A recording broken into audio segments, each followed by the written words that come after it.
ka. Pag hindi ka nag-obey, ano ka? Disobedient. Pag hindi ka nag-obey, nag-disobey ka. At ikaw ay disobedient. At minsan kapag naging disobedient tayo sa Panginoon, inaano ni Lord, ay,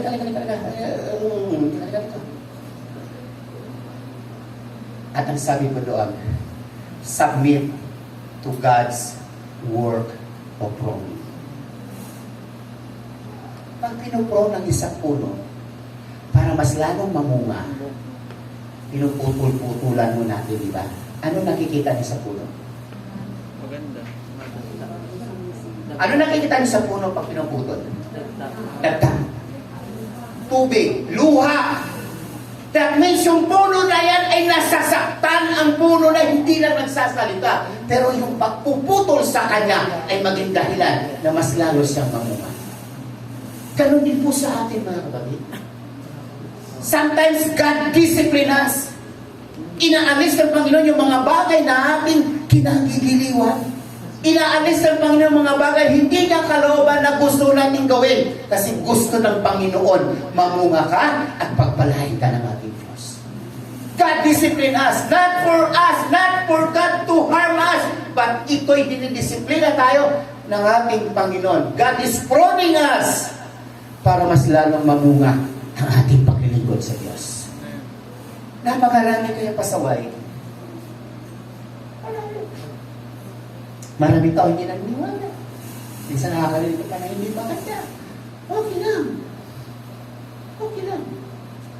Pero pag ikaw naman ay mayroong mga bagay na hindi maganda, ikaw ay tinutuwid ng Panginoon, huwag kang magalit. Huwag kang magalit. Huwag kang malungkot. Huwag sasama ang loob. Instead, magpasalamat ka. Lord, salamat sa pagpupuri mo sa akin. Salamat, Lord, tinutuwid mo ako. Salamat, Lord, nasaktan nga ako, Lord, pero salamat, Lord, at ito'y para sa ikabubuti ko. God discipline His children whom He loves. Nandun po ako panghapon sa, sabi ni Lord, meron kang, ano yung sinabi ng doktor? Meron kang, dito.